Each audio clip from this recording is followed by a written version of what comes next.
Well, once again, we say welcome to another episode of What's Involved, this part where this What gets involved with his own life, I guess is the best way to describe it.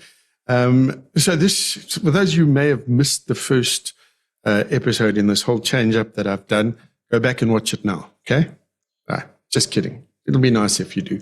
But I'm discussing what's happened in my life over the last 3 odd years and what has led me to where I am today. So last episode, and I did mention brain fog and word salad and all of those things. So, but last episode, if I remember correctly, we ended off saying and talking about the diabetes and, you know, how I kept getting told it was that was causing all my pain and loss of sensation, et cetera, et cetera, et cetera. And then we discussed going and getting referred to a neurologist. So I was like, okay, I never knew you had to see neurologists for foot pain, essentially. Anyway, off I went and had a chat to this neurologist who has subsequently become my neurologist, one of the most focused, driven woman I have ever met in my life, and mind like a steel trap. She doesn't forget anything, ever. Anyway, so she said to me, when we got there, I had to fill out a whole sort of forms and all sorts of things. And then they did a nerve conduction test. So essentially what that is, on your feet and your legs and everything, they place electrodes and then they send a current through the electrodes, which in the beginning is mildly uncomfortable. But when it comes to the last two in particular, it kind of leaves you flopping around on the table like a sort of fish out of water. Anyway, they did that, and they did that on my arms as well. And she said to me, oh, that's not good. Your whatever conductivity is like way slow. It's signs of damage in both your legs and your arms. And I was like, okay. So now what? And she then said, okay, well, the next thing we have to do is we've got to do a couple of tests. I've got to do a CT scan, and we then have to do a lumbar puncture. So I said, okay. Now, in my head, lumbar punctures were something like from days gone by that was painful and unpleasant, and they kind of generally sort of, you know, in my opinion, they would like sedate you. So time comes in, we go to hospital. I'd asked Helena. You're going to hear a lot about Helena, so pay attention. She is my everything. I don't know how else to describe her. She is my fiance. She's my best friend, my companion, somebody who puts up with all of my nonsense. So I said to her, what do you think this lumbar puncture thing is going to be like? And she said to me, no, you're going to just go into hospital. They're going to put you out while you're asleep. They're going to do this.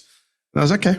So in I went. And the next second, the neurologist arrived with her assistant. She said to me, please sit on the edge of the bed.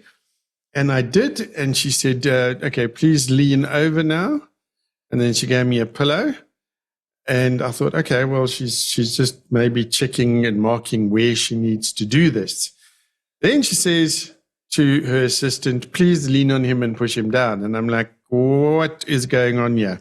Needless to say, before I knew it, 1, 2, 3, I'd had local anesthetic injected into my back. And sitting there, she did the lumbar puncture and then told me I had to lie still for 9 hours. Somebody with ADD lying still for 9 hours. Yeah, well, the headache encouraged me. At the same time, they did the CT scan and off we went. You know, I was then waiting. And I think with these kind of autoimmune things, that's the worst part, is the waiting and the not knowing. And it's happened to me several times, this waiting and not knowing. Anyway, so then off I went, and I got an email from her saying, I think you better come in and see me. You have CIDP and something else that I'd prefer to discuss in person. And I was like, I have a what? Because I had no idea what it was. Never heard of it in my life before. Anyway, took Helena with, because not only, as I said, is she my everything, she's also my brains a lot of the time, where she remembers stuff that I don't.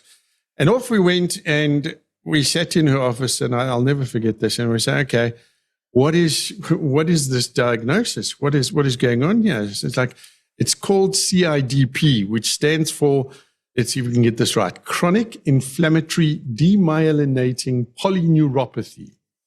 In other words, and then they had to break it down into simpler things for me to understand. If you think of electric cable, okay, there's insulation around it, the live wires go through it, and if there's no insulation, the wires touch, it shorts out. So essentially what's happening is my body is attacking the myelin sheath around my nerves, eating it away. All the nerves are short-circuiting.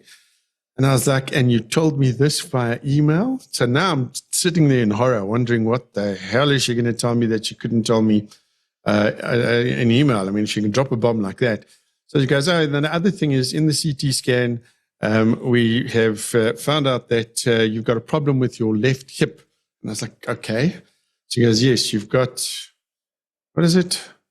Idiopathic something or other. Essentially, no blood flow coming into my hip. So I said to her, so what does that mean? She says, well, it means it's going to get worse and worse and worse, and it could crumble or whatever, so you need a hip replacement. So off I went to digest that. But now here's the thing. That's not even the end of the story so far. I'm not sure it's even the end of the beginning. So we'll chat some more the next time. To each and every one of you, look after yourselves, be kind. Thank you for joining me.